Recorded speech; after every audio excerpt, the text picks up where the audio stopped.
Tax دینے والے ہمارے قومی ہیروز ہیں. ملک کی ترقی کے لیے براہ راست ٹیکس اور برآمدگی شعبہ ناگزیر ہے. وزیر خزانہ محمد اورنگزیب کا تقریب سے خطاب. بولے ٹیکس نظام میں ڈیجیٹلائزیشن ضروری ہے. اس سے محصولات میں اضافہ اور نظام میں شفافیت آئے گی. پیداواری صلاحیت میں اضافے کے ساتھ برآمدات کو بڑھانا ہے.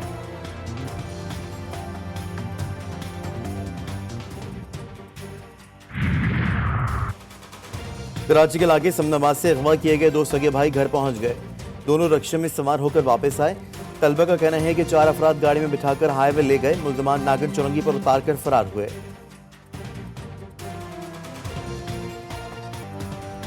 نیوزی لینڈ کے لیو کرانکی کو قومی کرکٹ ٹیم کا کوچ بننے کی پیشکش. لیو کرانکی نے مشاورت کے لیے وقت مانگ لیا.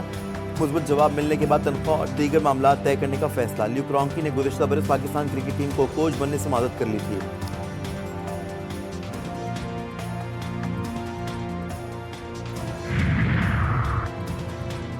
اور پی ایچ ایف کے متوازی صدر طارق بگٹی مشکل میں. پاکستان اولمپک ایسوسی ایشن نے فیڈریشن کا صدر ماننے سے انکار کر دیا. دشمنوں کے ناپاک عزائم خاک میں مل گئے. تربت نیول بیس پر دہشت گردوں کی حملے کی کوشش ناکام. سیکیورٹی فورسز کی بروقت جوابی کارروائی میں 4 دہشت گرد مارے گئے. فائرنگ کے تبادلے میں ایف سی بلوچستان کے سپاہی نعمان فریاد بہادری سے لڑتے ہوئے شہید. آئی ایس پی آر کے مطابق دہشت گردوں نے پی این ایس صدیقی میں رات کی تاریکی میں داخل ہونے کی کوشش کی. دہشت گردوں سے اسلحہ اور گولہ بارود برآمد ہوا.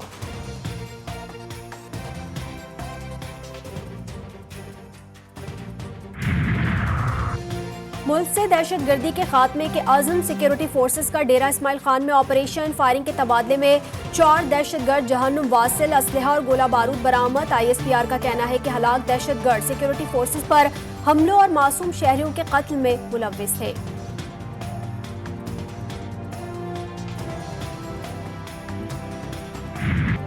صدر مملکت نے قومی اسمبلی اجلاس 1 اپریل کو شام 4 بجے بلا لیا. اجلاس میں معمول کا ایجنڈا زیر بحث آئے گا. اپوزیشن ایک بار پھر مخصوص نشستیں نہ ملنے کا معاملہ اٹھائے گی. 2 اپریل کو قومی اسمبلی ہال سینٹ الیکشن کے لیے استعمال کرنے کی تحریک بھی منظور کی جائے گی. فیصل وابڈا کو سینٹ کا ٹکٹ ملے گا یا نہیں؟ ایم کیو ایم آج فیصلہ کرے گی. ایڈ ہاک کمیٹی کی آج اہم بیٹھک میں سینٹ انتخابات میں حصہ لینے والے امیدواروں کے نام فائنل کیے جائیں گے. کمیٹی کے بیشتر ارکان فیصل وابڈا کو ٹکٹ دینے کے مخالف.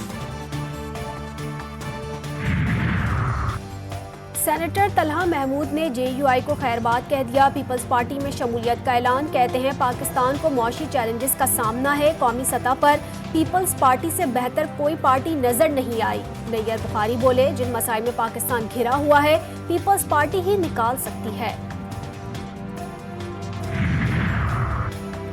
مریم بی بی نے تھیٹر شو کھولا ہوا ہے. اتنی دھاندلی کے بعد وزیر اعلیٰ بن گئی ہیں. عوام کے لیے کام کریں. سنم جاوید کی میڈیا سے گفتگو.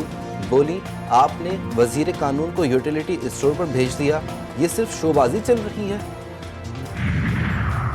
اسلام آباد ہائی کورٹ میں سائفر کیس میں بانی پی ٹی آئی اور شاہ محمود قریشی کی اپیلوں پر سماعت آج پھر ہوگی.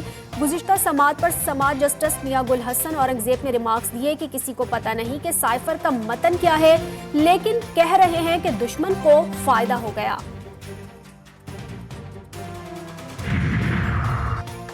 اسلام آباد میں جلسے کی اجازت سے متعلق درخواست. اسلام آباد ہائی کورٹ نے فریقین کو نوٹس جاری کر دیے. کل تک جواب طلب. دوران سماعت شیر افضل مروت بولے آئی جی اسلام آباد نے سیکیورٹی تھریٹس کو وجوہات بنایا جس بنا پر چیف جسٹس عامر فاروق نے ریمارکس دیے. جو بھی آپشنز ہوں گے ان کو کل دیکھ لیں گے.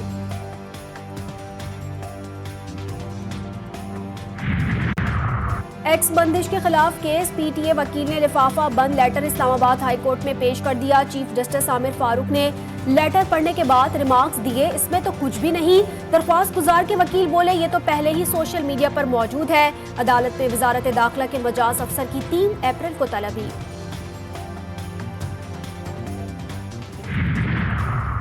وفاقی کابینہ کا اجلاس بدھ کو طلب. 4 نکاتی ایجنڈا جاری. مالی سال 2023-24 کی وسط مدتی بجٹ جائزہ رپورٹ کا جائزہ لیا جائے گا. وفاقی صوبائی اور ضلعی فائنینشل اسٹیٹمنٹ بھی پیش کی جائے گی. دبئی میں یوم پاکستان کی تقریب. ایم کیو ایم کے 3 بڑے رہنماؤں کی شرکت. ڈاکٹر عشرت العباد، بابر غوری اور عامر خان نے مل کر کیک کاٹا.